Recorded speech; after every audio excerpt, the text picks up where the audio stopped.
Welcome back mga kaaldab. Ito na naman po ang inyong lingkod, si Mr. Destiny. At syempre panibagong update na naman po tayo.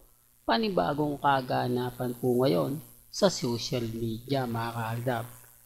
Napakarami na naman po natin pag-uusapan. At syempre ito po ay talagang kumbaga pinag-uusapan ngayon. Sabi ko nga po sa inyo, ako hindi ko naman po ito ina-update kung hindi rin naman po pinag-uusapan o kumbaga nagti-trending. Sabi ko nga, marami kasing mga komento na galit nga po kay Alden Richards. Di po ba? Ganun din naman po kay Mengay. Bakit daw po hindi binabasag ang Aldab? Bakit hinahayaan nga po raw niya? Pero bago tayo tumalakay sa update na yan, para lang po sa kaalaman ng lahat, para lang po sa mga taong kumbaga nag-react po sa pinost natin sa Facebook. Alam nyo naman po mga kaaldab na hindi natin ine-expect na may magre-react daw na Aldab Nation daw po sila. Hindi ko alam, mas marami talagang basher ang Facebook sa page natin kesa po sa YouTube. Kasi sabi ko nga po sa inyo, kailangan nyo pong malaman din po mga nagaganap at nangyayari. Kasi hindi naman po natin to madalas ginagawa. Hindi po ba? Hindi naman po natin to taon-taon ginagawa. Kaya nga po nung nag-post ako, maraming hindi magagandang mensahe yung nakuha natin. Pero okay lang naman po yun.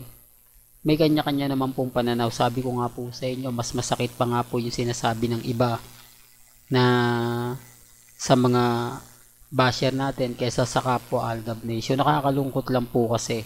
Hindi po ba? May mga Aldab Nation kuno. Aldab daw po sila pero kumbaga ginagamit ko lang daw po. Common sense na lang po mga kaaldab, hindi po ba? Sabi ko nga po sa inyo, ako tuloy-tuloy lang yung update natin. Tuloy-tuloy lang yung pagbibigay natin ng mga kaganapan. Kung ayaw naman po nila, di po ba? Wala naman po akong magagawa. Hindi naman po tayo namimilit ng mga taong ayaw. Di po ba? Madali naman pong kausap si Mr. Destiny. Hindi naman po tayo kumbaga namimilit kapag ayaw ng isang tao. Okay lang, di po ba? Nagpapasalamat naman po tayo doon. Kaya lang kung sobra, hindi po ba mas magandang, sabi nga nila kung sobra-sobra naman po ang biyaya na nakukuha mo, di po ba, mamahagi ka, talagang naayon din po sa inyo. Kaya nga sabi ko sa inyo, may mga kanya-kanya po tayong opinyon at pananaw. Kung gugustuhin ko lang po, mag-iiba ako ng content. Di po ba? Pero hindi ko po yung ginagawa. Sabi ko nga po sa inyo, since 2015 Aldab na po tayo. Simula 2019 bumagsak po ang Aldab hanggang 2024. Kaya nga po yung mga ibang content creator ng Aldab, kayo na rin po nagsabi, kayo na rin po nagpapatunay na hindi na nga po sila active. Hindi na po sila nagbibigay ng update, nagbaliktaran na po sila. Lalo na po ng mga cut din, ng panahon ng cut din. Marami po talagang kumbaga nagsabi sa akin na ganito ganyan.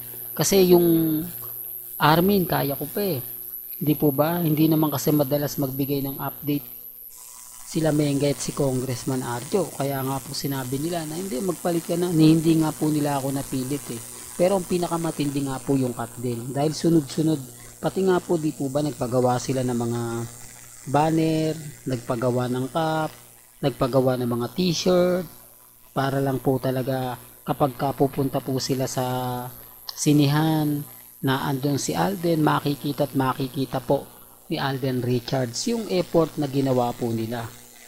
Di po ba? Nagpa-print pa nga po yun Namigay pa ng mga kumbaga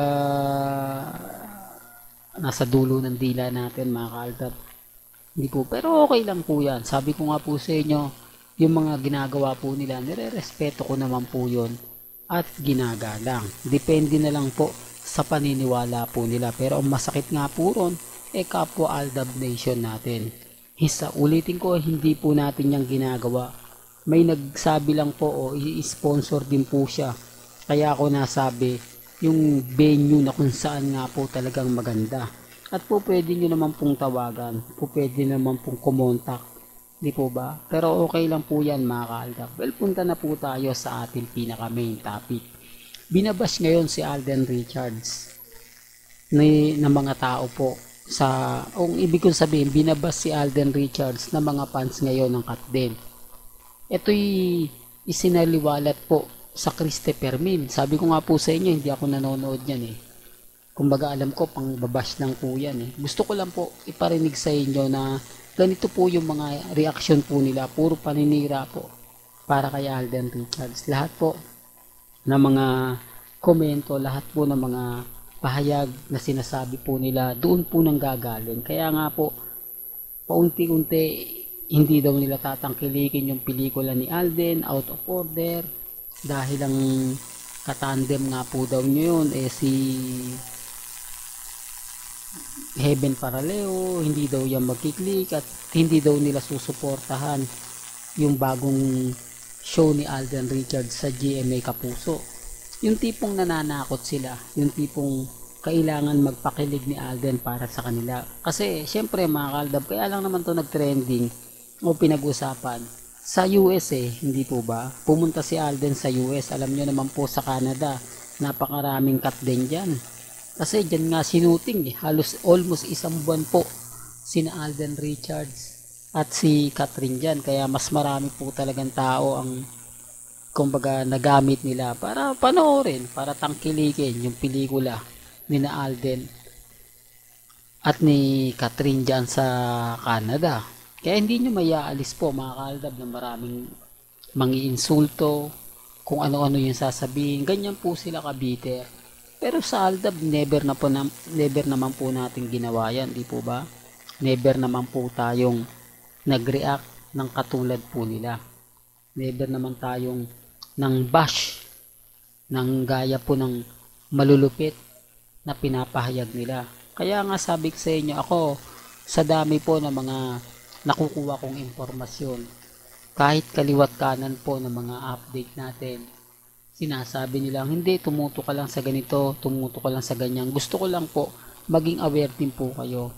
Gusto ko rin po na kahit hindi po ayaw man po ninyo, kailangan malaman din po ninyo yung mga nangyayari at nagaganap. Kahit sabihin natin na hindi, Aldab lang ang gusto ko, Mr. Destiny. Wala akong pakialam sa mga ganyan. Wala akong pakialam sa mga ganito ganyan. O, at iba po kasi kapag ka-updated, halimbawa po maka-encounter kayo ng cut din. Hindi po ba? Doon pa lang may pambasag na eh. Sasabihin nyo, bakit kayong mga cut din? Binabasag nyo si Alden, sinisiraan nyo. Samantalang kami, nung nagsabi siya na kumbaga wala silang relasyon ni Mengay, hindi namin siya binash. Hindi namin siya kumbaga binanata ng gusto. Hindi po katulad nila. Di po ba? Yan ang pagkakaiba na gusto ko pong sabihin at ipaliwanag sa inyo.